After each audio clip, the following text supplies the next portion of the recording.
And then, here we go. So, Patricia, I absolutely love your name.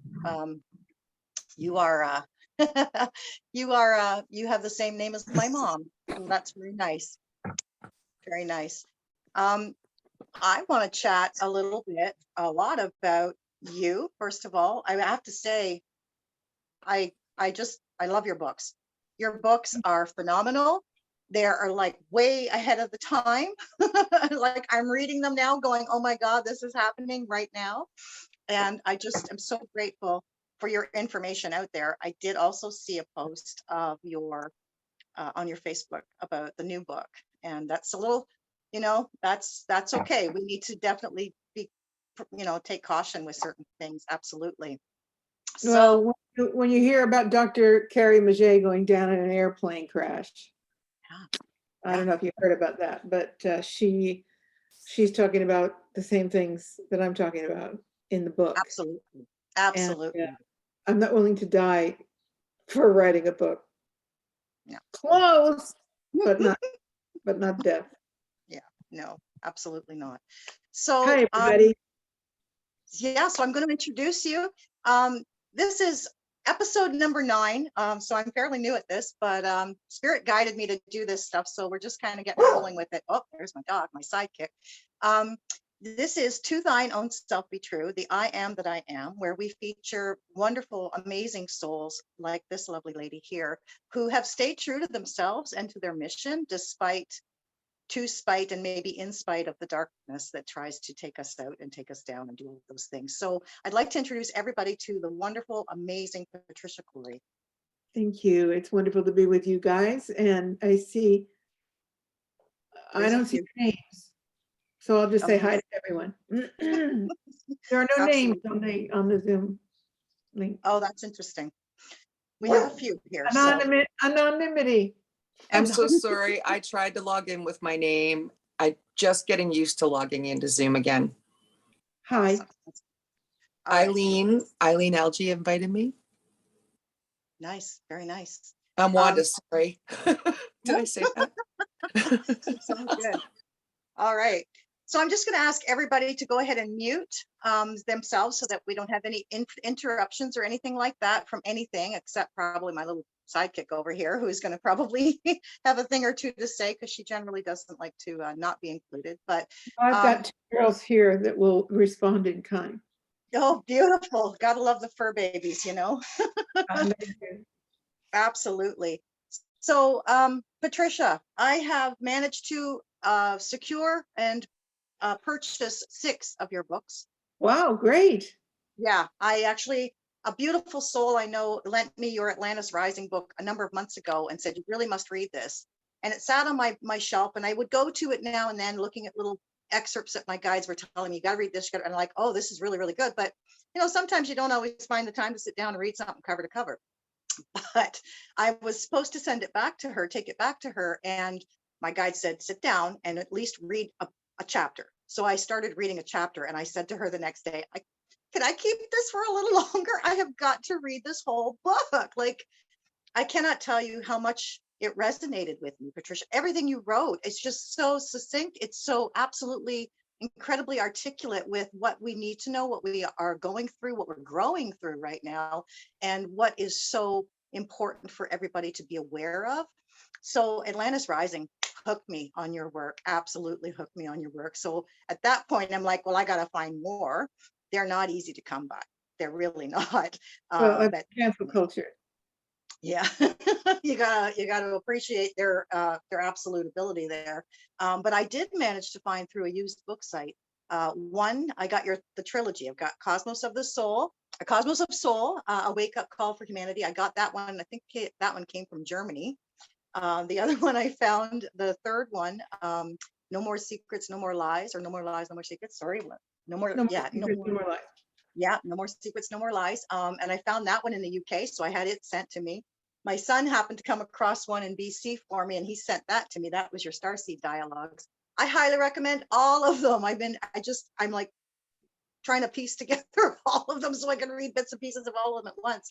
And then I managed to find the Beyond the Matrix and the wonderful before we leave you, which my heart just, oh my goodness. So tell me all about these books, your information, and your life. What have you got to share?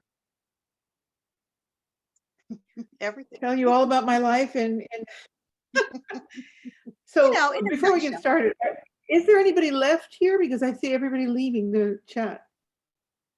I don't know. Maybe they're just coming out of the. Yeah, they are. Okay. There we are. We're good. All about my life. Well, look, first of all, I want to make it clear that my entire collection of books has been cancel cultured by my former publisher. That's why you're having so much trouble finding them, because they put out my publisher at the time was North Atlantic Books, and they were a beautiful small publisher, but beautiful material. And when they brought me in, and then one day, 15 years later, they sold the company to this very militant, politically militant publisher who basically put out a letter to us all. And it was quite a militant message about anti-whiteism, Black Lives Matter, all causes, well, I don't buy into the anti-white thing at all, but Black Lives Matter and equality and all of those values that we hold so dear to us, of course we support, but not from a militant point of view. So when it's a spiritual publisher raging about, with a militant approach to an anger rather than a way to finding let's say closer. I'm old, so I'm from the Martin Luther King. I'm the tail of the Martin Luther King generation, which was about unity, and I just couldn't buy this quite aggressive message. So I wrote back to them and I said, I'm with you on all. And the message said, "This is our position as the publisher, and we want everyone to basically fall in." Right. So I wrote back and I said, I'm absolutely with you on these absolutely human values that we have to bring forward at this time on our planet more than ever before, but not with hate. Let's try love, an approach to this all through love and peace and compassion. And boom, got a letter. Thanks a lot. It's been real. 17, I think, they started with them in 2007. So 15 years later, and all those books later, they just wiped me out. You're done. We're burning your books. You can buy them if you want for a discount, but otherwise they'll be burned. Thanks a lot. It's been real, and good luck to you in the future. And it's like, what? Because they were my publisher for all those years, and I just sat back and I laughed because I thought, well, here we go. Okay, you're nobody. The song, "You're nobody till somebody loves you." Well, at the moment, you're nobody till somebody hates you when it comes to trying to get a message out in the world that defies the narrative. And I'm being facetious when I say you're nobody till nobody hates you, but of course I don't believe that. But to the point being, okay, go ahead, shut me down. I'll find another way. So I just keep writing and keep sending my message out. As far as my life is, well, it's been a glorious journey, a wild time. I've had wonderful love. I've had extraordinary travel and adventures, and I've guided people for 20 years, 25 years into the sacred sites of this planet. I've been a pretty powerfully aware psychic since childhood. And my mom was this extraordinary mother, and she nourished it instead of shutting me down. So as far back as 4 years old, excuse me, my mom said, I walked into the kitchen one day and said, "Mom, so I think you need to know that I'm not from this this universe." Now, bearing in mind that I was in the 50s, I was a child in the 50s. So in the 50s, this was not language that was being used with children, right? Yeah. And she recounted later that she was standing there with a pot of spaghetti sauce. And she said, "I almost dropped it on the floor." And I said, "Where are you from, honey?" And she said that I said, "I'm from a parallel universe but you're not really ready to understand that right now. So we'll talk about it. And I walked back out with my doll into the garden, and my mother just said, oh boy, this is going to be some kind of a ride. So as far back as childhood, I was conversing with spirits, and I know now that they were the same spirits beings that I'm in contact with now, but they presented themselves as little Tinkerbell type characters, little fairies, blue fairies, because I used to sit in the garden, and my mom and I made a fort with tall grass, tall weeds, because I was a middle child and I spent a lot of time alone. And I would lie there in this, I can still remember it, in this grass. My mom would bring me little treats and things, and these little beings would light on the tall blades of grass and talk to me about parallel universes, parallel realities, the whole, we know the language, right? And what my mission was and what would be happening in my life to the letter, as far back as then. So the big breakthrough, because as I grew up, obviously the little blue people, I call them, they disappeared. But the big reconnection was in 1996 when I got into my first crop circle. And it was a doozy. It was the Julius Set crop circle, which was probably the most important one the most powerful one that ever came down. And I was blessed to get in that. And when I did, I went on a galactic journey like no LSD trip you could imagine, and was shown the DNA of the universe and how everything is connected, all the spirals, all the light of creation. And I was there, and as I described in the new book, it was like I was the spider on a spider web, and that every step I took, every concept or every thought I had would vibrate these strings. And I was in the middle of the universe, right? And just walking on these strings, planet to planet, star to star, and watching everything light up and respond to, oh, I get goosebumps. Truth bumps. Yeah, did you too? Strong ones. Yeah, truth bumps. Isn't it wonderful when we get those? It's like validation. Ling, ling, ling, ling. That's why I call them truth bumps. What do you call them? Truth bumps. Truth bumps. I like it. And so that was the beginning of this journey that I have been on now for 25 years, with the assignment to bring through the teachings of these beings who are 6-dimensional light beings. They are not in body. So when people ask me, what do they look like? Or are they blue cat people? I go, no, actually, they're just balls of light. They're beyond physical form, even though we love to visualize these creatures, beautiful creatures, but they're beyond form. But when their light is in the room, you can barely see. It's like headlights, which has happened to me several times, where I'm all of a sudden this light comes in, and it's just quite. And there are 3 primary Sirian, they call themselves the Sirian Council, and there are 3 primary speakers that have been using me as their scribe for 25 years now. 25 years. So that information you read 25 years ago, which is absolutely right the spot on now, it was pretty phenomenal information, even, I mean, then and still now. But it was book after book after book. I just got no break between the books. Imagine, I finish a book, and then I would have postpartum blues when it ended, because there was always a poignant ending, and then they would disappear. And I'm like, because I was so used to being with them every single day. And then 24 hours later, the title of the new book is, I'm like, can I have a life? And I realized that it was urgent that this information get out. And they knew that they had a willing participant in me.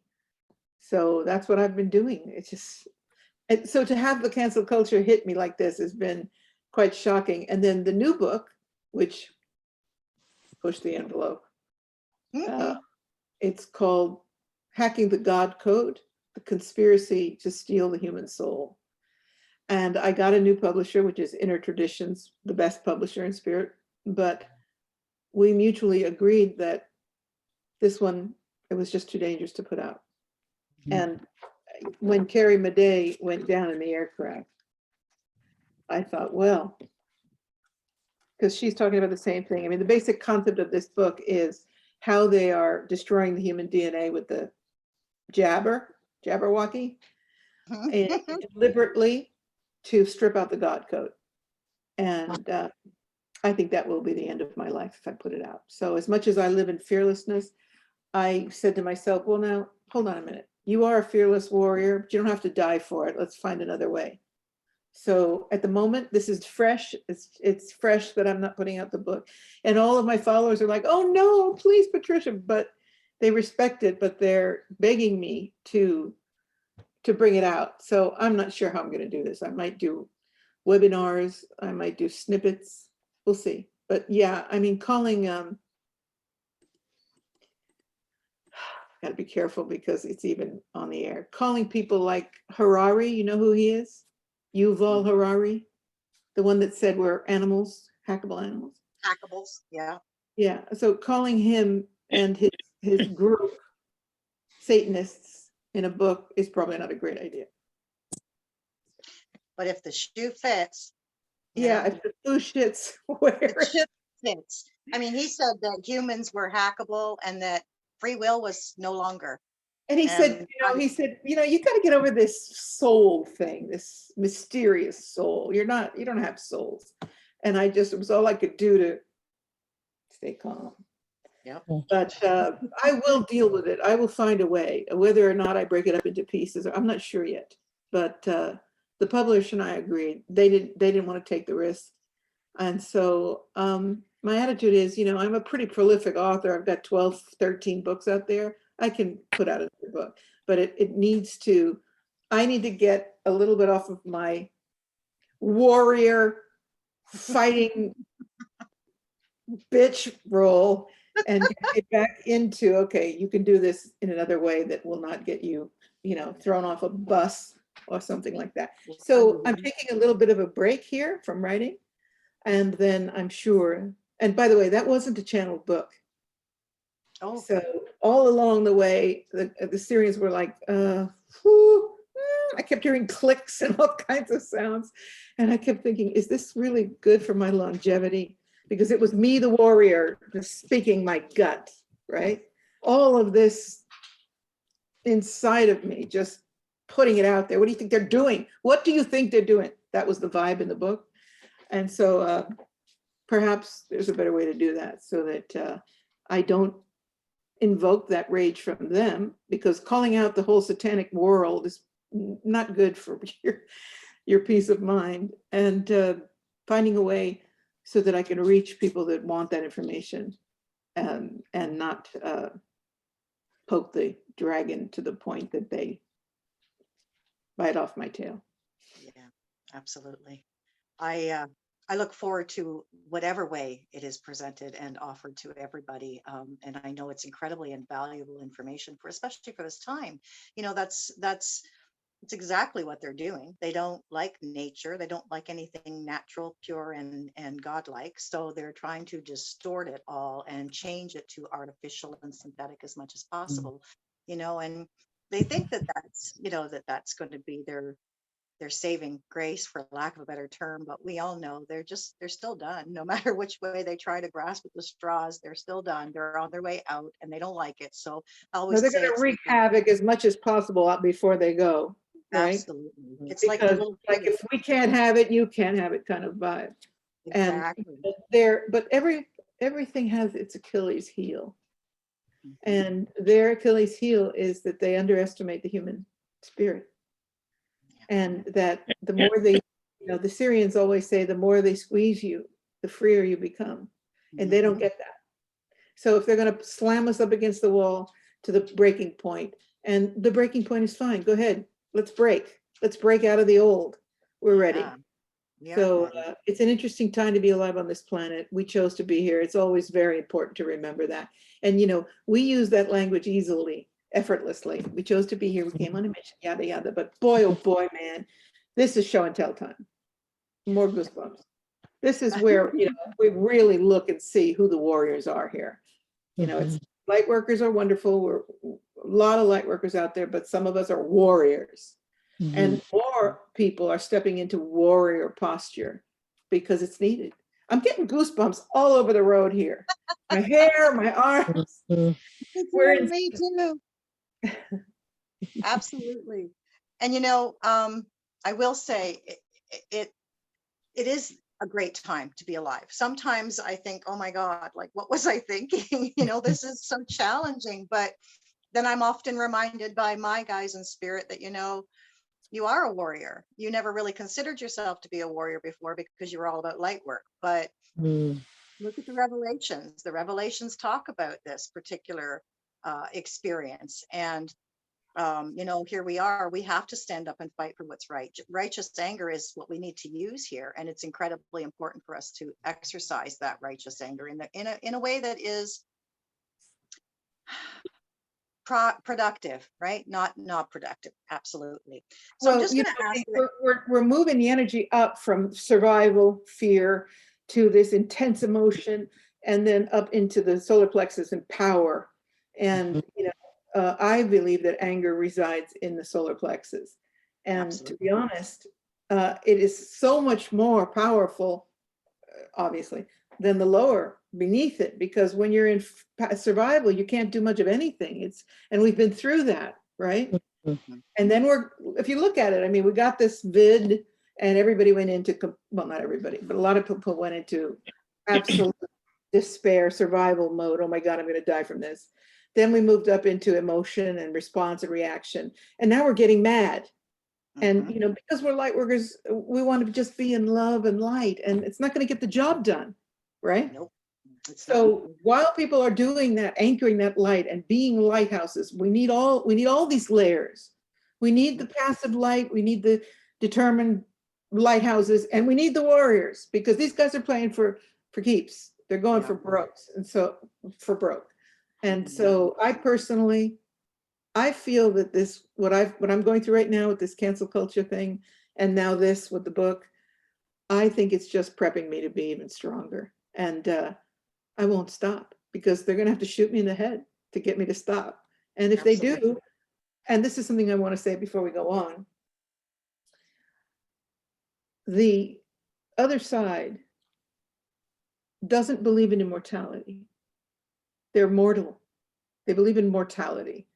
And so all of this transhumanism is about trying to preserve their life as they understand it, because A, they don't want to go to their destiny, if there is one, because they know how that would be. And B, they don't believe in anything beyond this. This is it. So they want to prolong it as long as possible. So you've got cryonics and all of these, the transhumanism thing where they end up in a computer lost in space. And I have compassion for that. I cannot imagine it. I cannot imagine not believing there's something beyond this. So I have always been someone very aware of my own immortality. In fact, I've had 2 near-death experiences to make sure I understood it. And I'm trying to help people understand that. This is a walkthrough. So whatever you have to feel, just remember you came here. Yeah, you did have a mission. It was like to glean whatever information you could from this absolutely intense university of learning. And it ain't just about books and knowledge and sacred geometry. It's about the dynamics of polar energies and how to keep the balance in the universe. And I think that's what we're here for. And I think we're going to pull it out. But if we don't, take me to my next destination. That's how I feel. Yeah. Right? It's beautiful. It's beautiful. And it's true. And I think as true light warriors and true light workers. You're cutting out. Oh, sorry. I think as true light workers and warriors, those of us who really understand or understand the concept, we can find compassion, because they don't believe what we believe, and they don't feel that there's anything for them after this life. And well, we have to find compassion. Otherwise, we're just talking the talk, right? It's pretty hard when you've got a reptilian breathing down your throat, but I mean, I don't know. I woke up one night and I had this reptilian right there on my face. And I said, back off. Where do you think you're going? And I watched it shrink away. But we must have compassion. Otherwise we're con artists, and we're not. It's just that we're so bombarded with so much debris, emotional debris and spiritual and philosophical and mental debris, that it's hard to remember that, yeah, we do have compassion. For the insanity, I'm finding it very hard to stay in compassion when I see especially what they're doing to children. Oh. But in the end, animals. and the And the animals, right? Oh, I don't know what it is, but whenever anything to do with the animals, I'm vulnerable. Anybody that will abuse an animal, I don't know why, but I feel almost more vulnerable about animals than I do about humans. Yeah. Because they're so helpless. They are. Right? They are. Yeah, I had to totally regroup myself when I found out they were going after the animals in the zoo with their needle thing. Yeah. And I was stunned. I thought, oh my God, like, really, are you that desperate? But they are that desperate. They really are.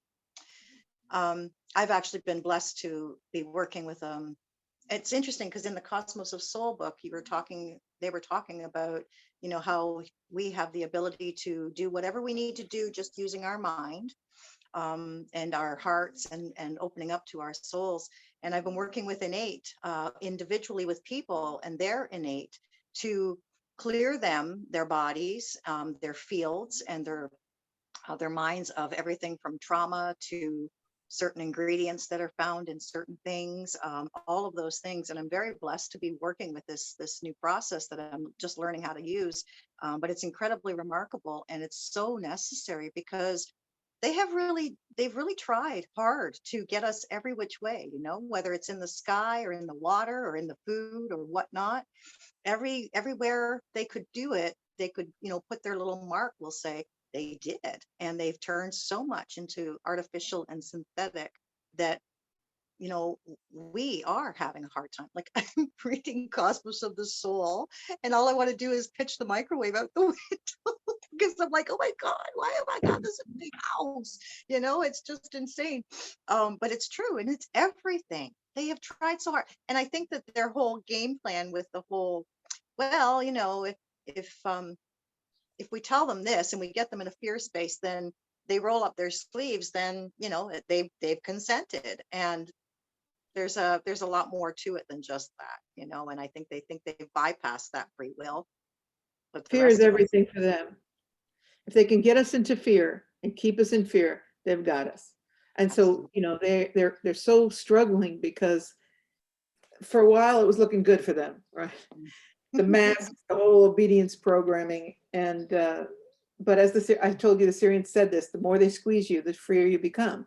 So they just kept squeezing and squeezing, and it's like a water balloon, right? You squeeze on this and it goes out the other side.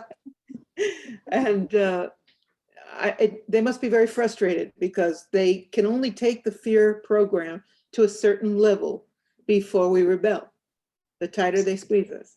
And so, yeah, they know they're losing their grip, and it's, as painful as it is to watch us all go through this process, although I personally, if you really think about it, are you personally suffering? The answer is probably no, right? That's not to say that people aren't suffering, but if you look at it, yes, I have more isolation, I do less things, there's less food available, but am I really suffering? No, thank God, no. I'm still okay. But the bottom line is here, probably we needed to get to this level of suffering before humanity would really rise up against this beast, because it's huge. Okay, so pockets of light workers understanding isn't good enough. We need to rise up with that same intensity of light, which I refer to as a monumental tsunami, and drown this thing out. And unfortunately, it looks like we are going to have to feel the pain, because as long as the suffering's over there, oh, it's a war. Where is it? Oh, let's see, Syria, Libya, you name it, there's a war. and people dying and American soldiers, let's face it, raping the women and all this shit. And we just like, oh, it's really terrible what's happening over there. What's on TV tonight? So here it is. It's coming into your face. It's coming to your neighborhood, your yard, your house. It's coming for your children, right? And until enough of us are faced with that loss and pain directly, we don't rise. As long as we're in a comfort zone, we don't rise. We feel sorry. We send donations. We do our spirit healing. But we're talking about rising and uprising here against the Medusa, against the Hydra, the multi-headed beast. And we're doing that. We're doing it with great eloquence. And part of the way that we're doing that is simply refusing to be in fear and watching them, you know, like pieces of their horns breaking off, because it's like, the more they push, the more people are waking up and the more we're saying no. And they just didn't anticipate it. So to summarize whatever my rant is at the moment, just let's always remember that, like I said, we didn't come here to have a free ride. We came here because we knew it was going to be really intense work and we were up for it. And one of the greatest soul educations ever available in the greater universe is a planet in revolution, a planet ascending, a planet going through the great cycle shifts. I mean, God, it's immense. And I, for one, I'm up for the battle. Me too. I have my days where I'm like, okay, well, maybe I better rest today because I'm not feeling so right. But most of the time, I'm up there, I'm ready, and I mean, even in my own world, my own individual world here, like I'm the only one aware in this space of mine, of my home and whatnot, that really understands is even on this page.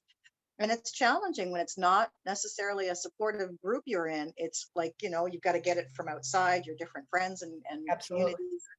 But it is important that we band together at this time. This is the time we came for. And, I sometimes wonder too, there's always a greater plan, right? There's always a greater divine plan in place. And we don't always know what that completely entails, and so we don't want to know.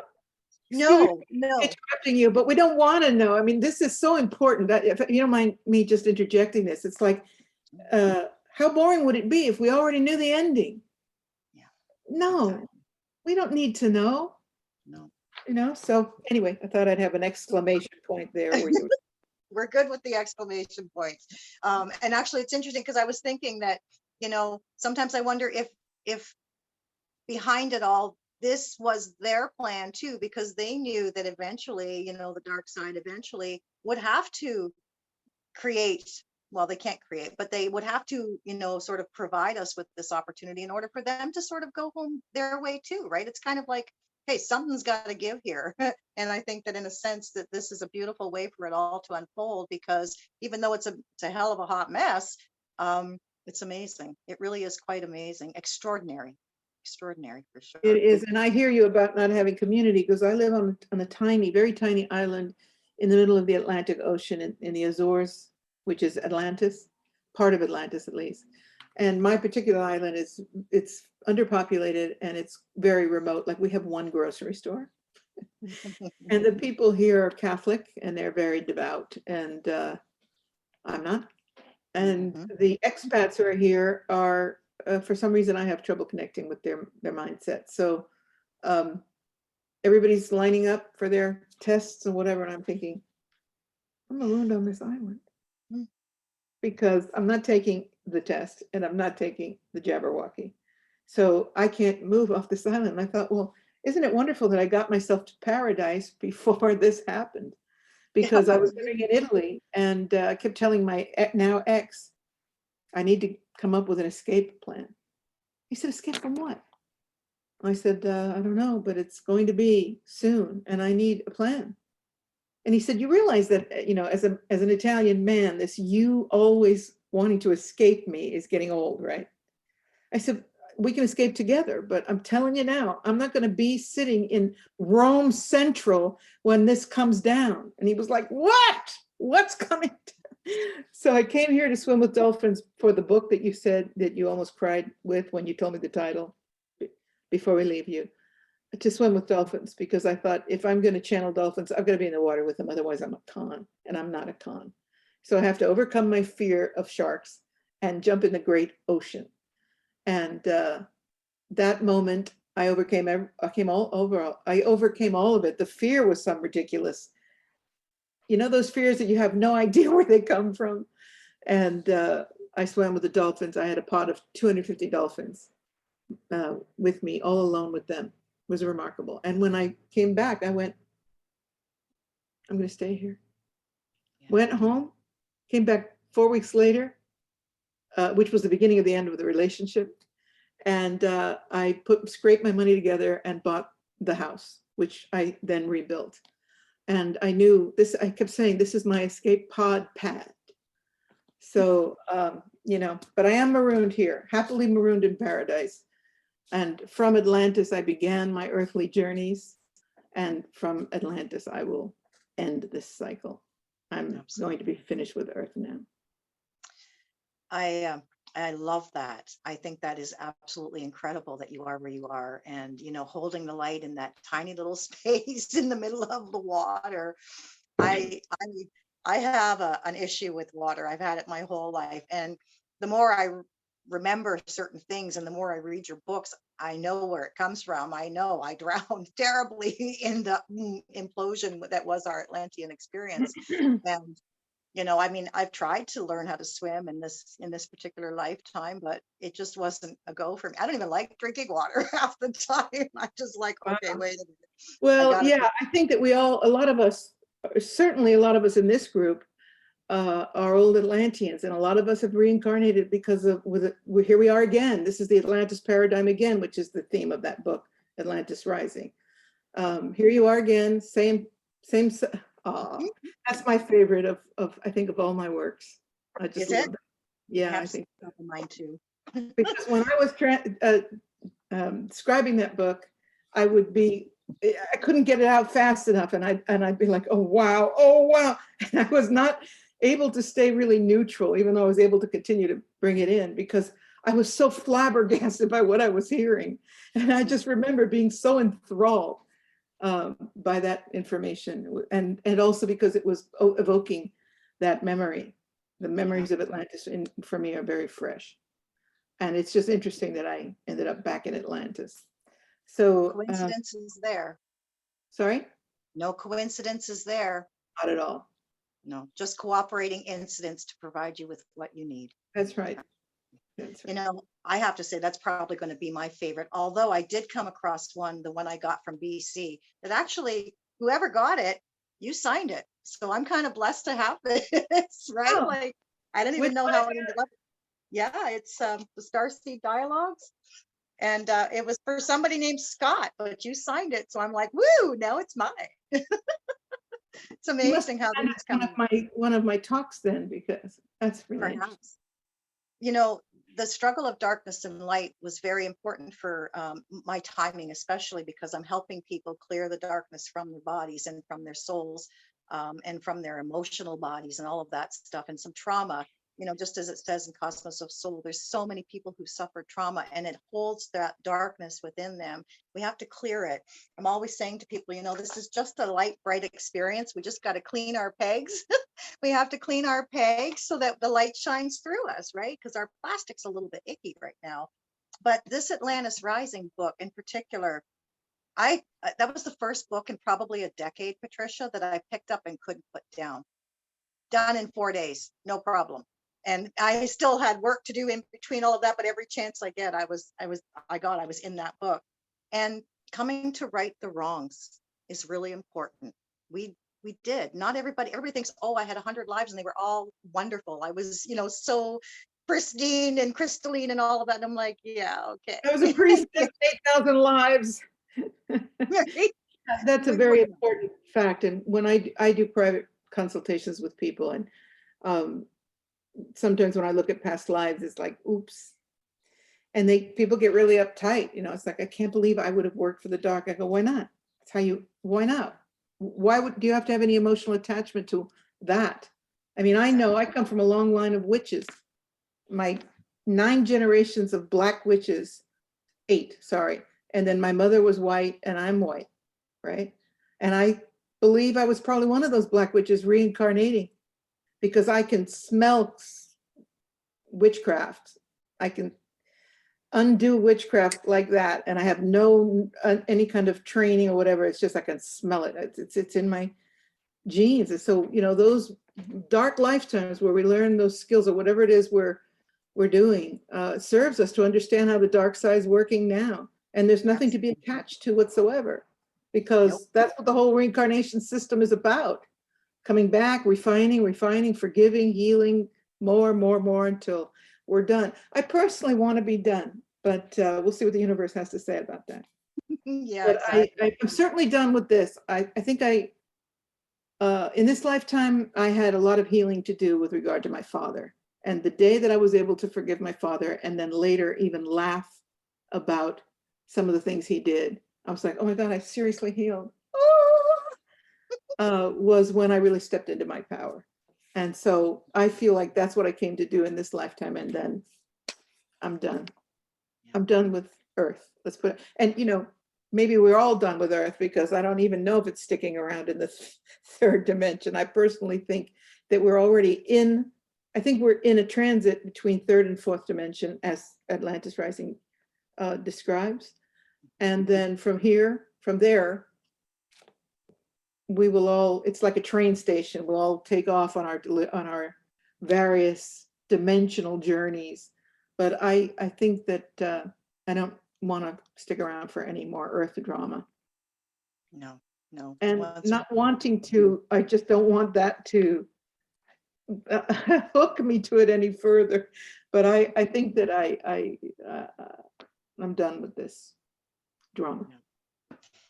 I think that's lovely that, you know, you had opened up there about your father. I think a lot of us have father issues. And I think a lot of that has to do with coming back to our acknowledgement, especially having had dark lives that we did, you know, that stuff with. I mean, yeah, it is a polarity experience. We're going to be on either one side or the other. And I'm really pleased and grateful that I'm on this side of the light for sure.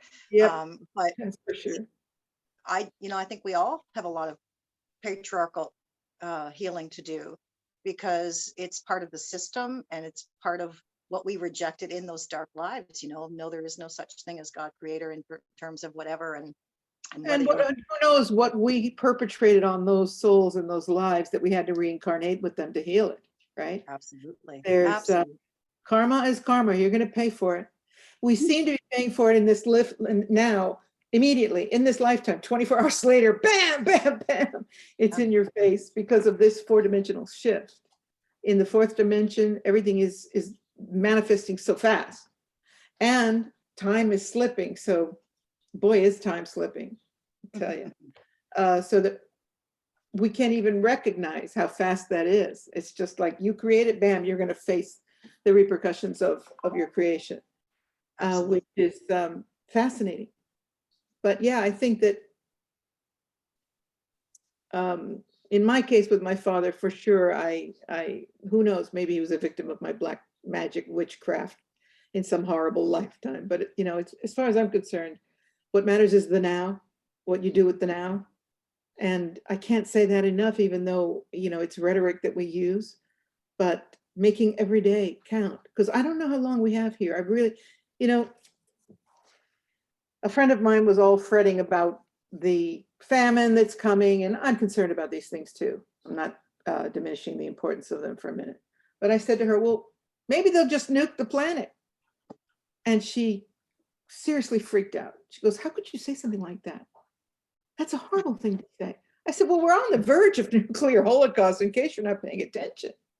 I said, maybe that would be an easier way to just jettison us into the higher dimensions. Pow! You're not even going to know it in that case.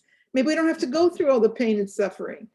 And I really feel that way. It's like we're going out of here by hook or by crook, right? So I would just as soon just pow and go, oh, and I'm where now, than to go through any horrific suffering with so many people dying and starving. And I don't think so. I don't believe in that outcome. No. I don't believe in the no, as Captain Kirk, who is my hero for all time and space, said, I don't believe in the no win. Do you know that Star Trek movie, the Kobayashi Experiment? Classic Star Trek. Okay, I'm gonna just make it really short. So there's this, the movie starts and the captain is Kirstie Alley, a young Kirstie Alley. Leonard Nimoy's behind her and she's the Klingons. It's right at the beginning of the movie. Klingon attack is coming, yada, yada, boom, she makes an order, she makes a mistake and the ship gets blown up. So they do the enactment of the blow up, the classic, and then everything goes flying. A light goes on and it's a stage set, right? So actually the lights of the stage set go on and Captain Kirk comes walking down a ramp. And he said, this been I think Leonard Nimoy says, if this had been a real experiment, you'd be toast. And so she finally gets a time to be with Kirk. And she goes, how did you do it? You're the only one who ever beat the Kobayashi experiment. How did you do it? How did you win? It's unbeatable. It's programmed to be unbeatable. And he said, I changed the rules. Whoever wrote that, I'm just like, give me a break. He said, I don't believe in the no-win scenario, so I just changed the rules. I'm like, that is my motto for life. I don't believe in the no-win scenario either. And I change the rules all the time.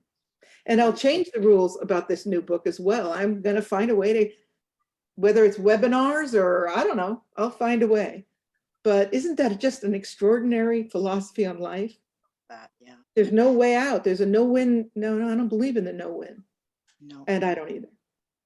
Light wins every time anyway, right? Light What? wins. Well, the thing is that, does it necessarily, here's a philosophical question for y'all. I believe the light wins, absolutely, but does it have to win in our time frame? Does it have to fit our parameters of what the time sequence is for winning? Maybe not. Maybe it wins over there. So what we've got to work with is now. You know, I just, if we blow up tomorrow or we've got another 100 years, I don't really care, because the important thing is to celebrate every leaf, every thought, every breeze, every beautiful moment like it's your last one, because it might be. Mm-hmm. And I'll tell you one thing, having gone through 2 near-death experiences, you actually do have that moment where every moment of your life flashes in front of you when you're dying, okay? And I personally want to make sure that that book of experience is filled with love and beauty and joy and celebration and fearlessness. Mm-hmm. That's my philosophy on life. Beautiful, beautiful.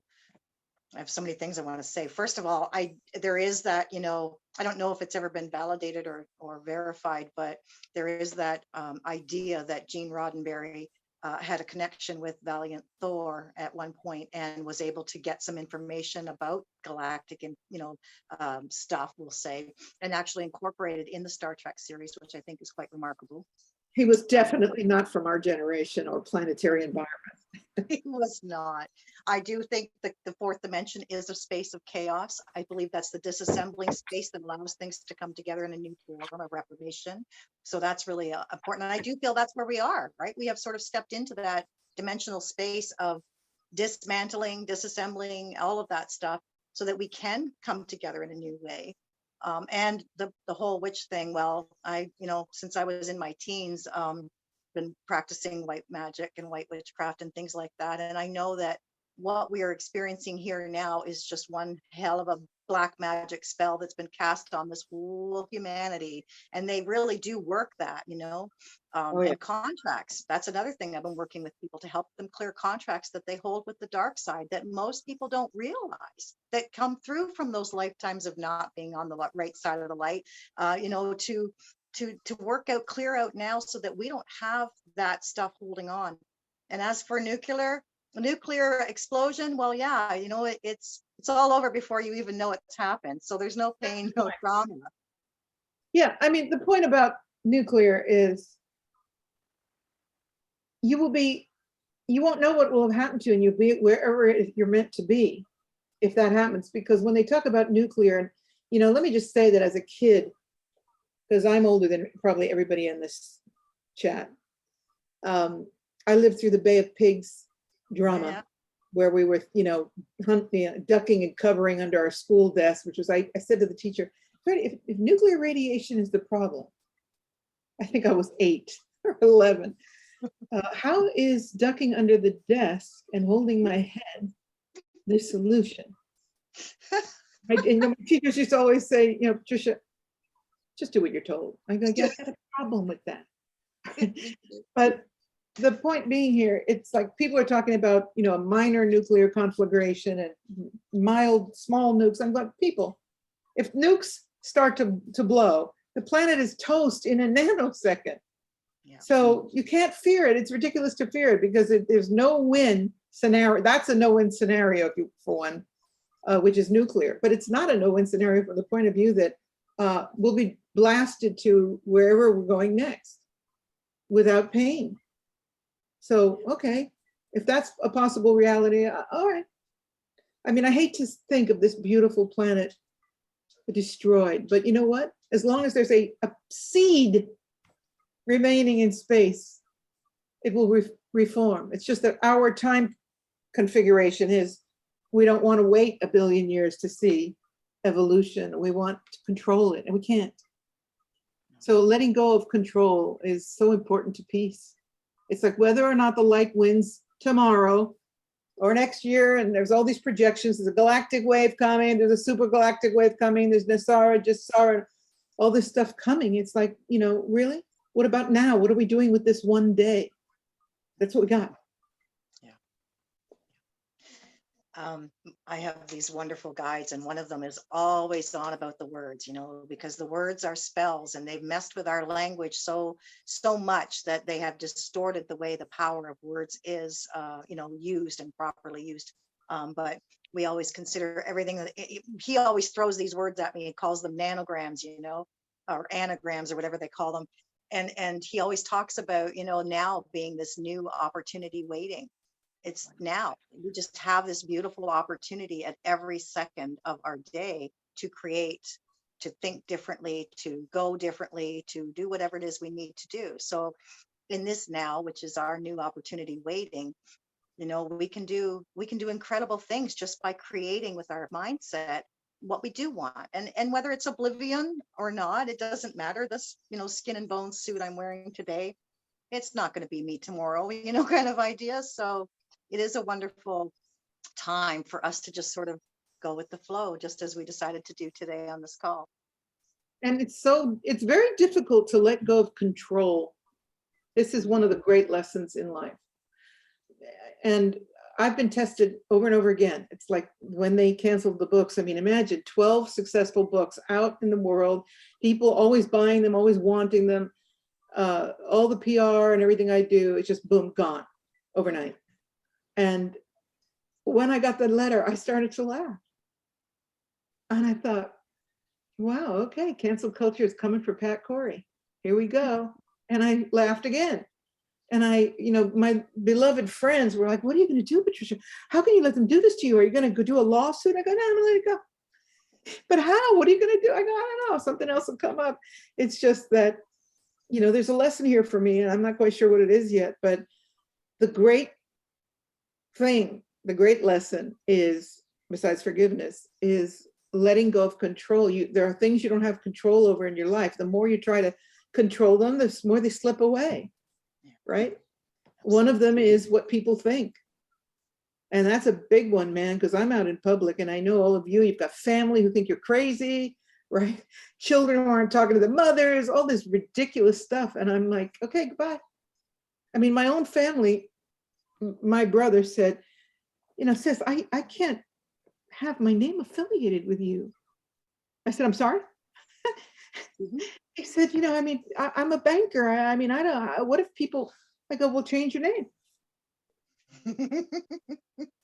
I said, because he said, do you have to have your name on the books? I said, yeah, it's my name.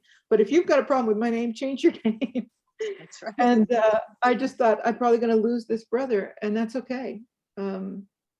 to be able to step into your light and know that you are true to thine self be true, which is the name of this broadcast. It is the greatest, most important thing you can achieve in life, to be that true self, to walk your talk, to not have to control anything or anybody. It's like, here, this is me in the raw. If you love it, great. If you don't, you're free to go. What am I going to do? And it's the same thing when I had the breakup with my man. I don't think you're doing this. I suspect you're doing this. I said, okay, there's the door. After 27 years. And he said, you're not going to fight? I said, no, I don't. If you aren't in love anymore, there's nothing to fight for. So all this rhetoric, all these excuses are nonsense. There's the door. Let's move on.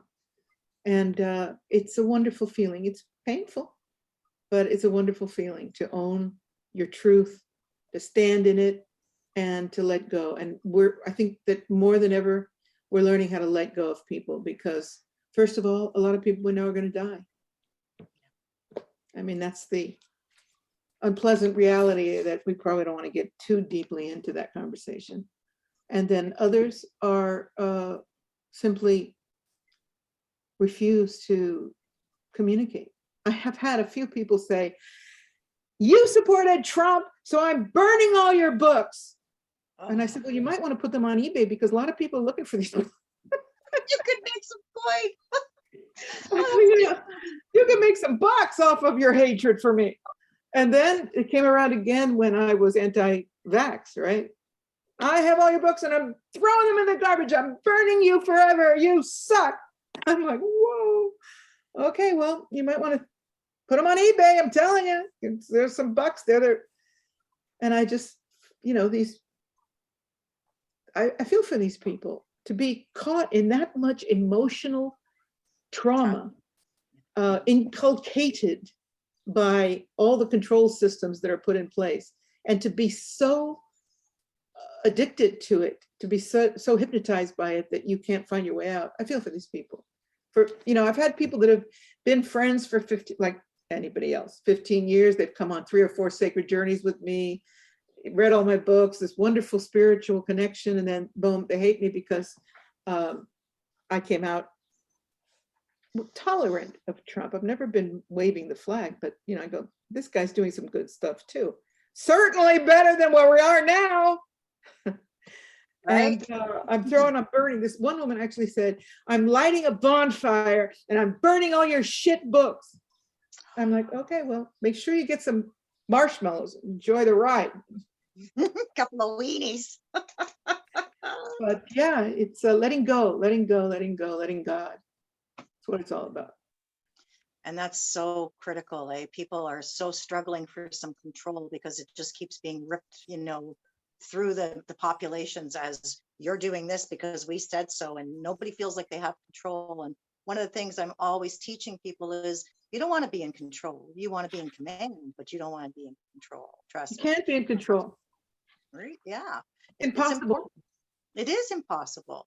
But to be in command of yourself is critical. It's absolutely crucial. Right. And, I am sovereign. I went so far as to get the tattoo. I'm sovereign. I do not consent. Just, take your stuff and go. We're not into that. And I lost some family, I lost some clients, I lost a lot of people. And not necessarily because I was pro-Trump either, but when you see somebody doing good things and helping to, dispel some of the crap that's been going on, you have to appreciate that. Nobody is coming to save us, though. We're here to save ourselves and this planet. That's my belief. And so I personally feel that, you can't keep looking outside. You've got to go inside. If there's ever a time to go inside and connect to the creator that, that we are a part of and, sourced from is now. It's now. Absolutely. Yeah. If you look at I always look behind and under everything. And you watched the Pussy Hats and the orchestration of hate against Trump. And, I'm looking under like Madonna with her black pussy hat, which appropriately. And I'm like, okay, why is this being orchestrated in this way? There has to be some good to this man if everybody hates his guts that's on the side of the New World Order, right? So, that's a plus for him. And it's like now with the abortion law, people are asking me what is my position? I go, I don't have a position. I know what's good for me. Personally, for me, I couldn't kill a life. I have a problem with flies, right? But I can't mandate what is right for anyone else, but I can ask you to listen more carefully to what is this legislation is actually about, because the orchestration of the story that, you're not gonna be able to have an abortion anymore, and you have to go to Zimbabwe to get one, and they're gonna put coat hooks up your vagina. It's ridiculous. The underneath of the story is we want federal government out of our rights. And so the federal government is saying, here, we'll throw this bailiwick to the states, right? So in the dynamic of reality and truth unfolding, it's quite the opposite of what people believe it or orchestrated to believe it is, so that they will riot and create upheaval. Yeah. They're just saying, we're letting the federal government out of this issue, right? But nobody wants to hear that, because they've been drummed in. It's been drummed into them to go to the hate place, and we're being denied our rights as women. We're allowed to call ourselves women again. Apparently, we're no longer birthing. What are we Yay, birthing? birthing people. Birthing people. Yeah. So yeah, about Trump, I just feel like, anybody that has any sort of neutrality of mind has to be able to step back and say, how was I orchestrated to hate this man? What was the substance of that hatred? How was it inculcated in based on what? That he's a boor, that he's too rich? They all are. I'd rather have a boor saying stupid stuff than having, a Lindsey Graham uttering vomit platitudes that are untrue, right? Absolutely. So, it's so important to just stay in the as much as you can in the center of that polarity, and just look at what are they doing here? What am I being driven to feel? And, I love that you said I am sovereign, because that's my mantra. I'm not going to be forced to feel anything. I'm going to evaluate everything. And if it feels good, I'm going to go for it, and at least tolerate it, right? But what we see now is total, absolute bifurcation, ultimate polarity. You're either with us, you're with the enemy. And this is exactly what they need to be able to crack society. And they're especially, this might get some people uncomfortable here, infiltrating the spirit movement. There are lots of charlatans in this movement. They come out of nowhere. They're all of a sudden, they're all over every place. They've got interviews up the wazoo, never heard of them before, money behind them. Watch out. And, these people that are talking about insider information and, the Galactic Federation and all this stuff, I take it with a grain of salt. And I do have a very strong psychic perception. I have my own guides that I trust. And for the rest, it's like, that's very nice. And thank you for your opinion. But when people start giving their power to these people, it's like when people start giving their power. Yesterday, somebody called me a hero because of the whole debacle about the book. And I said, I'm not a hero. She said, you are, Patricia, you're our hero. I go, no, I'm really not. I'm just trying to figure it out here and do what I can to help. That's all. No ego. Don't want it. So, when people start worshiping these newfound spirit advisors, my word of caution is check your bullshit meter. I don't know if I've gotten off topic on that one, but I thought it was worth it. Right on topic, because it's all part and parcel, Patricia. All check of your it. bullshit meter, and don't give away your power. If you feel it's a certain way, that feeling when you've got the gut reaction and then your left brain starts going, oh, come on, you're being too judgmental, give it a chance. Yeah, it's always wrong. Yeah. Your gut is always right. Absolutely. You're right. And that's so important. Discernment is also a major theme that I try to encourage people, and when I'm reading for them and things like that, discernment is everything. Like, don't trust outside of yourself, trust inside and trust your source. Don't go outside. And we've been taught that. I think, I say to people over like 18 years of reading for people, I think one of the biggest like duality things I see almost in every single person is trust issues and self-worth. And that's been part of the game plan for them, right? They want to get us disassociated from trusting ourselves and trusting only those outside authority, government, things like that, medical profession. And self-worth, well, you're not worth anything. You're separate from the creator. You were left down here to struggle and to do whatever. And that is just so not the case at all, you know. And you're not beautiful enough or thin enough or rich enough or cool enough. You're never enough, because if you are, you're not going to buy our products. that's right. So, you know, you're not dark enough. You're not tanning. Look at it really. You're not dark enough. You need this tanning cream. You're not light enough. You need this bleaching cream. You're not smart enough. You need this automatic system that, you know, I mean, it's just, it's the entirety of the commercial world. And that's another great thing about the fact that we're reversing the whole consumer mindset by force. If you really look at this financial disaster we're in, there's always an upside to it. And it's like, we are learning that we don't need all this garbage, that we're actually enough. You know, how funny that I don't need a new pair of Gucci shoes because I'm not going anywhere anyway. And so that's the upside of disaster, of trauma and tragedy, is there's always the other side to it. And we're in that now. We're letting go of in a large way, we're letting go of consumerism. I personally, the most I'm consuming at the moment, I used to be buying jewelry and crystals and toys like pyramids and you name it. And little by little, I'm like, I don't need any of these things. I don't need new clothes. Where am I going to go? And what I am buying is prep. I'm very concerned about food. That's my number one concern at the moment. So I'm finding a lot of pleasure in prepping the house and stocking up. Yeah, I really hope you are all too, because this is no joke. They're going to squeeze this. 100 food processing plants destroyed in America. It's a coincidence. Okay. Yeah, okay. Yeah, whatever you say. So are you all prepping here? I hope so. I really hope they are. I know I have been. You know, I have been. I even went so far as to buy some of that survival food that you have to just mix a little bit of water with, that, you know, you can kind of, probably doesn't have a lot of taste to it, but it's got some nutrition. That's all we need. And you're not going to be thinking about taste if your stomach is growling. That's it, right? You know, I'm obviously Italian, and I've been cooking since a very young age. And so I make all my own bread. I make my own pasta from scratch. I cook from scratch. And I've got this indoor, I need to, there's a delivery. I'll be right back. Okay. Absolutely. Absolutely. All right, everybody, we're going to take a moment here. I'm so pleased to see you all on here. Absolutely thrilled. And thank you all for muting your mics. And those of you I had to mute, I hope you understand. What a great conversation that we're having here. She's a remarkable lady. I think you'll all quite agree.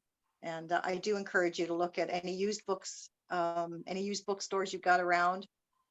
You know, go and look her books up, because again, like she said, she's been cancel cultured, and they're really hard to challenge. They're challenging to find, but I have to tell you, they're incredible. You know, they're really incredible. And I've noticed that even on eBay and places like that, they're not going for very cheap either. Like, you're not going to pick it up for 20 bucks. I can tell you that. They're going to pay a little bit, but they are definitely worth it. I was absolutely astounded, especially when I read this one, Atlantis Rising, this book that was lent to me. I ate it up, devoured it, and then went looking for it. I was lucky enough to find a new copy in a store that I had given contact to. And yeah, I just look for them because they're definitely worth it. And, you know, 20 years plus these books were written ago, and incredibly for now, like, they're just, everything that she spoke of is happening right now. And that's, like, I won't say that she's the only one, because I have to tell you, there are others out there who were, you know, Alex Collier, who was the first one I ever did an interview, like, with the To Thine Own Self Be True series. He as well, right? He wrote a book 20 some odd years ago, was talking in the mid 90s about this stuff, knowing full well this new world order was coming. There's lots of stuff out there. I personally like Patricia's work because it resonates so strongly with me, and I kind of feel like I even know what she's about to write before I'm reading it, which is really remarkable. So, and I'm truly blessed to have had this opportunity with her. She's just a very gracious soul, as you can tell. So we'll just give her a moment to grab her package and hey, she's back. I've just Sorry been about filling that. my time. No, it's quite all right. It's absolutely all right.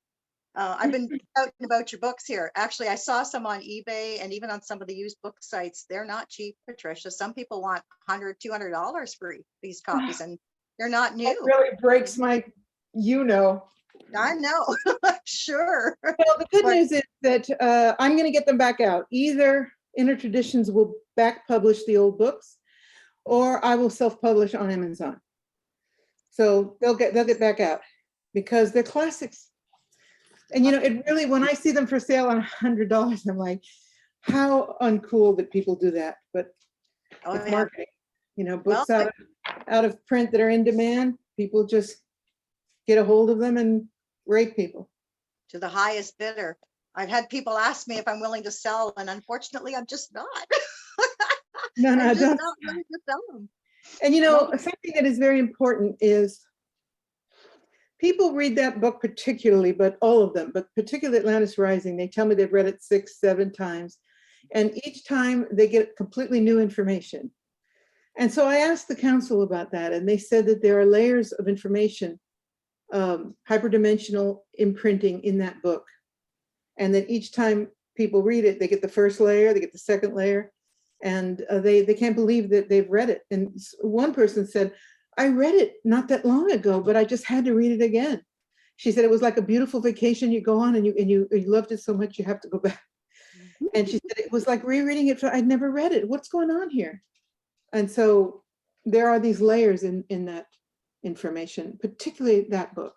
I mean, I get this from people all the time. So you might want to read it again. Oh, I plan on it. Actually, I absolutely plan on it. And I have another copy. I managed to find another copy for not too much money, but I have one coming that's not brand new, but it's used. And that'll be the one I lend to people. That with, a little string attached, like I'm going to track you down if you don't bring this back in a certain amount of time, because like it's absolutely highly, it's a wonderful. I think what got me the most about it was it just spoke to everything, like everything that we're dealing with right now, why we're here, all of those things. And I don't know, there's a lot of, trains of thought when it comes to Atlantis and things like that. I personally have kind of just sort of felt that maybe the whole story of the flood in Genesis and Noah's time was kind of that, like Atlantis going down and all of this stuff coming out, and this new world being birthed with Adam and Eve and all that junk. Interesting though, but very. And I've always thought about the Noah's Ark as being not animals on a boat, but Sleeping. DNA. Sleeping, right? I thought, how's he going to get polar bears and tigers in the same spot? Like, give In me the a same break. climate. No, Right? like in Norway, they've got the Svendal seed bank. Mhm. Before they started obliterating our food supply with a GMO, they collected all the seeds from all the planets, and it's Noah's Ark for seed. And I was like, that's what they did. That Noah, whatever that was, what it was, collected all the DNA of the animal species. It's fascinating how we look at history and the semi-truths that are in the myths and know that underlying, again, looking under, what's the understory? All the animals of the kingdom, or maybe all the DNA of the animals. Makes more sense, right? That's absolutely. Yeah. The thing that I think is interesting about Atlantis Rising is it's about Atlantis, but not only. It's about so much about the evolution of our solar system, about how the sun is moving through the 4th dimension. And it's just I'll tell you, no, honestly, as I said, I was scribing that book going, oh my God. At one point, I sat down to do the work of scribing, and boom, it was one of the other moments where they took me on a journey. And instead of seeing the computer screen, I saw a galaxy. And I had this trip where they were showing me the sun moving into its higher dimension, and what that looked like. And then they said, okay, now you're ready to. I was like, now I'm ready to sit down and try to write. Oh my God. Okay. But it was quite a journey, that book. Yeah, definitely. I think it's my favorite. Have you read the new Syrian Revelations? No, actually. And I noticed that there are cards that can be bought as well. Now the cards I can get my hands on. So that's my next purchase, definitely. The new Syrian Revelation.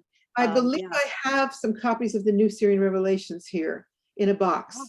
So don't buy it yet, because I would sell it for the normal price. And I've got to get into the closet. I think I've got about 12 copies of that book somewhere. Well, reserve one for me, please. I will. I'll let you know in a few days. I've got to have the courage. You know how that is? The closet with the boxes piled up? And it's underneath the Christmas tree ornaments. So, but I will. I'll get in there, because a lot of people I've also got copies of the Starseed Dialogues if anybody's interested in that. I highly recommend. If anybody buys them from me, of course, I would be delighted to sign them. So I've got a few things here. I've got the tarot deck too. Oh, I'll take one of them for sure, because that's what I read with this tarot for sure. Okay, let me give me a couple of days, and then I'll see what I've got, and then we'll start. Absolutely. I think I've got some Cosmos of Soul too. It's scattered, but wonderful. Yeah, well, dig out what you got. Don't pay $100 for any of my books on eBay or anything like that, please. Let's see what I can dig up here. That'd be wonderful. It's really funny. Some of them I've only got my own copy, and that's it, because they burned them. Isn't that? I mean, burned at the stake. I know that happened to me. Fahrenheit 451, the burning of the books. It's just like, boy, this is really a trip here. It's amazing, isn't it? I personally believe we've been microdosed all along, whether it's reading between the lines of the Bible or, watching certain episodes, like for instance, wasn't it a Twilight Zone called To Serve Man? And it was really all about, not necessarily them helping us, but them serving us for dinner kind of deal. Like all of this stuff has been microdosed along the way.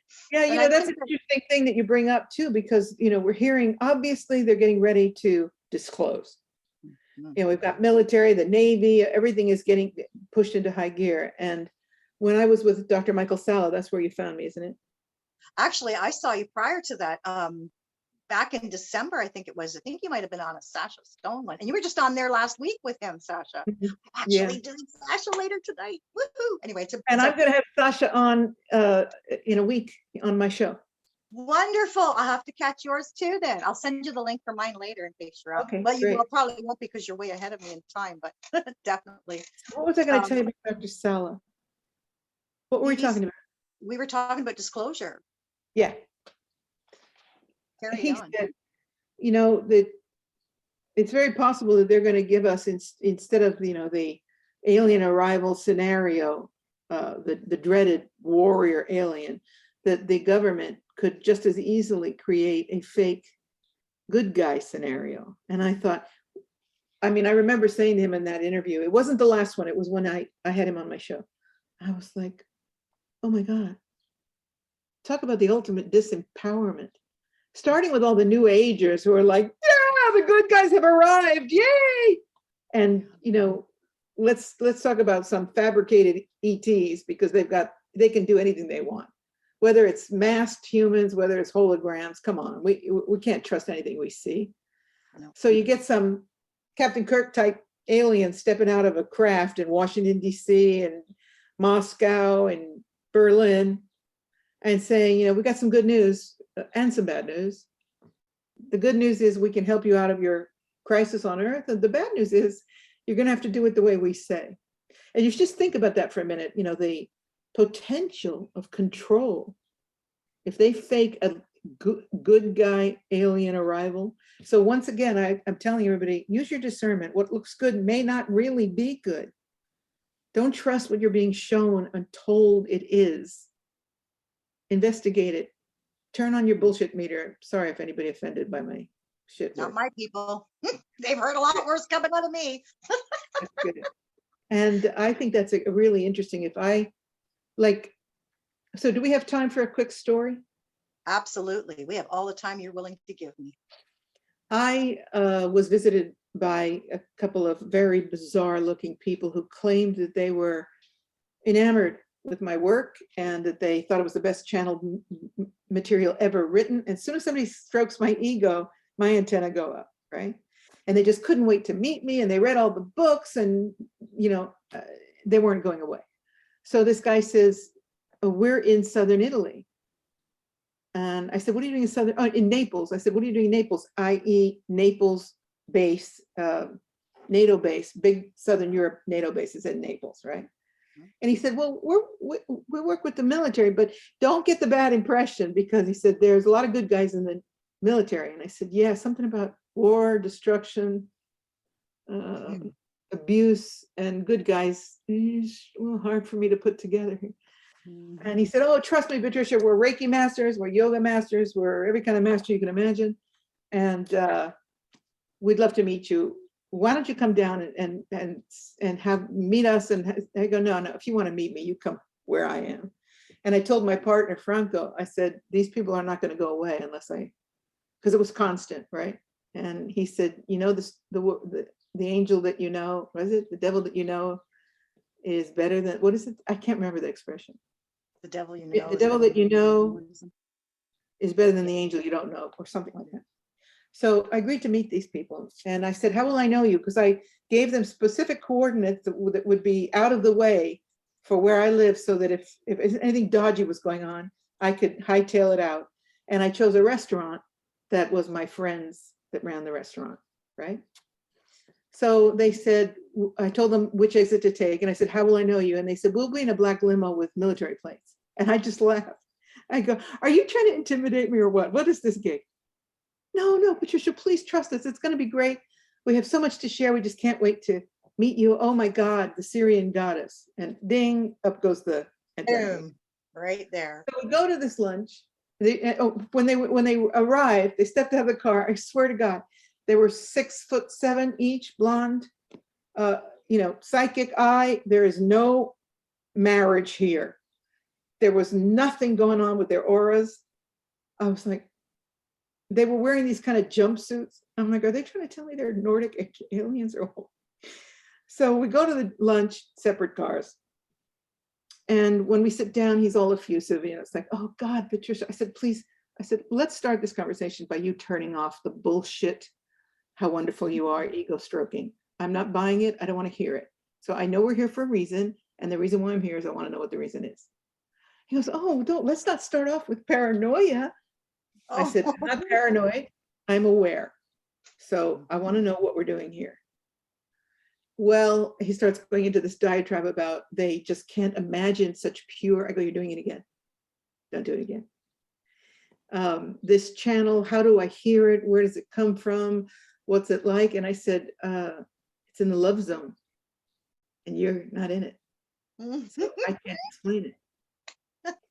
And to make a long story short, at one point, I said, why are we here? And he said, he throws down this badge. By the way, the whole time in the restaurant, they wore sunglasses and it was indoors. There was sun in the room, but sunglasses throughout, okay? He throws down this badge and it says Chief of Intelligence, NATO base. Uh-oh. I'm looking at the badge, and one of the rare times in my life I felt afraid, like weak in the knees. Yeah. I looked at the badge, but always the actress. I went, oh, I'm very impressed.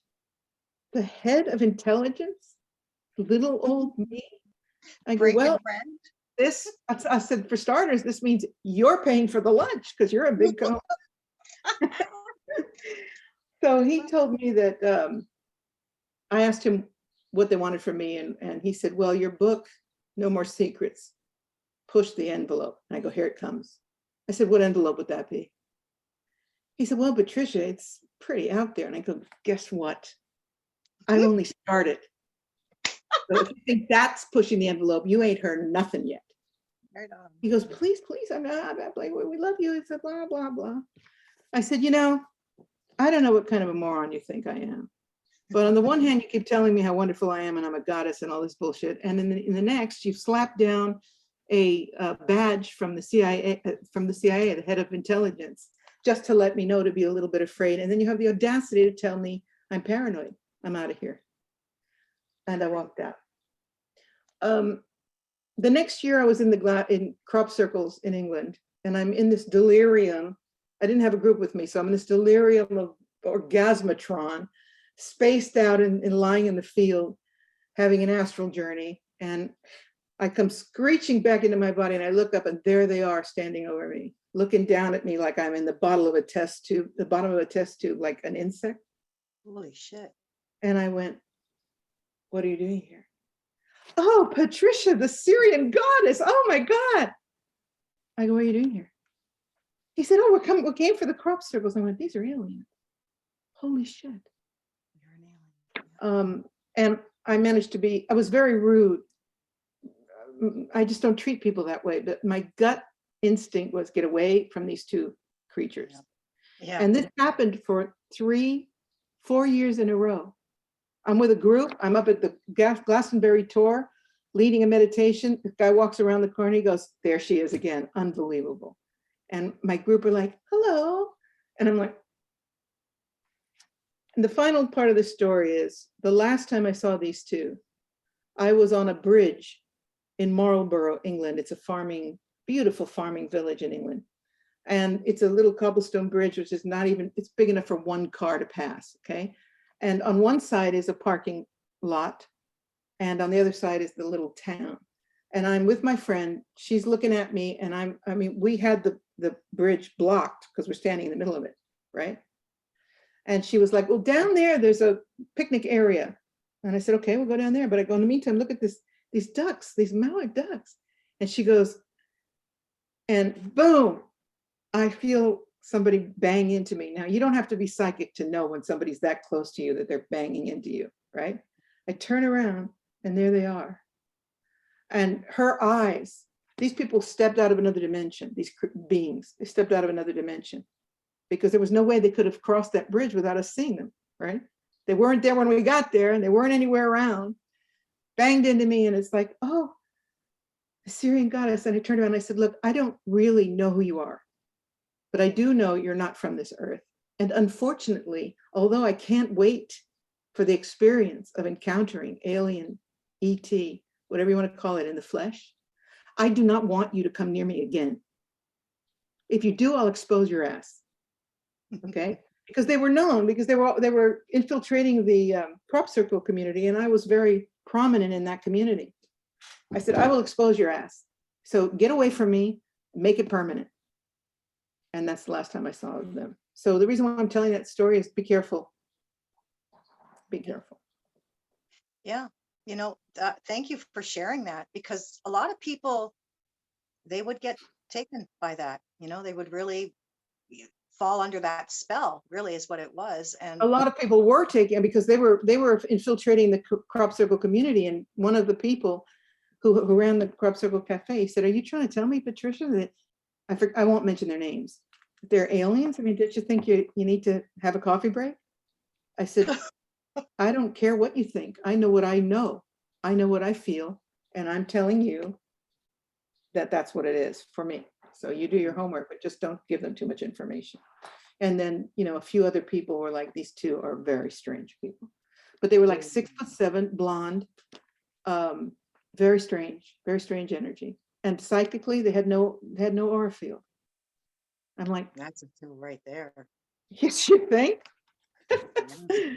So I guess my point is, if they do bring on this AT reality where all of a sudden we've got contact, we need to be very circumspect what we're really seeing. So when you get all these, people that are spewing all this information about the Galactic Federation, it's like, hold on a minute. Does this resonate with me? And, people that are saying that they are from the Galactic Federation, and their mission is to heal the earth, and they're, specifically been assigned. I'm like, okay, let me see your credentials. Yeah. I'm going to the top guy. I'll find out who you really are. And I do the same, even in my books. All you've read in my books, it says, if this doesn't resonate with you, put it away. If you run it through your heart, if it doesn't resonate, put it down. And that's how I feel about life. And that's critical, especially right now, because you can't really trust anything outside of yourself or source, God, creator, whatever you want to call it. And, you know, because everything has an agenda, just about everything. Well, there's has an just, agenda. we're living in this field of illusion, and it's like a quagmire. It's just like insane illusion all the time. As we, a friend of mine said, I feel like I'm trapped inside a TV and can't get out. That's good. And it's like, I don't feel like I'm trapped, but I hear you. Yeah, it's like being in a simulation all the time, except when I walk in a field. And yesterday I saw a dog on the side of the road, and I stopped and I said, are you okay? Are you alone? This dog came up to me, and I sat with this dog. I didn't know if to take it to the vet or what. And it just sat with me and looked around, and I stayed as long as it needed me, and then it went trucking on by. And when you're in those moments, you know there's no illusion. You're fine. You're Right, communing. trust your nature. Yeah. And we have to come back to nature, go outside, earth, you know, ground, walk on the ground by, you know, barefoot, and hug some trees, and just disconnect from the devices, right? I mean, Hug some trees for sure. Yeah. Take the yeah, time. Yesterday, I was sitting here looking out the window, and a butterfly had caught in a spider web. And I was traumatized. Do I interfere with the process of nature, which is the spider has a right to eat, or do I go out there and release that butterfly? And I chose releasing the butterfly. But, you know, being conscious on that level is really wonderful, that you honor divine process, you honor nature, you honor all living beings. And in that case, I figured, oh, come on, a spider not going to be the end of its life, but it will be the end of the life of the butterfly. And I just got it free before it beat its beautiful wings to death. oh, That's wow. being alive, isn't it? It is. Being able to experience those moments and stay out of all this heady bullshit that everybody's trapped in. It's just get out of it. Get the pendulum to the center, and you can observe it. You can talk about it, because a lot of people are in this love and light only mode. That's not me. I want to be able to talk about everything I see and experience, and do it without fear, because I don't have fear, because I know that I'm only passing through. That is the magical key to everything, isn't it?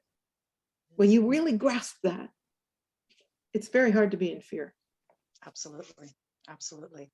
And I think the butterfly story is really, you know, it's so important for people to think about, because the caterpillar, you know, comes along, builds this cocoon, has no idea how long or what for. It just goes into the darkness, into become goop, you know, and then to emerge as this incredible being. And from what I can understand, butterflies don't even know they have wings, because they can't see them. So the wings and their beauty is for us to see. It's beautiful transformation, but it trusts in flight. It trusts in the experience it's come from and come out of, and it just takes flight. And I think that's Beautifully lovely. said.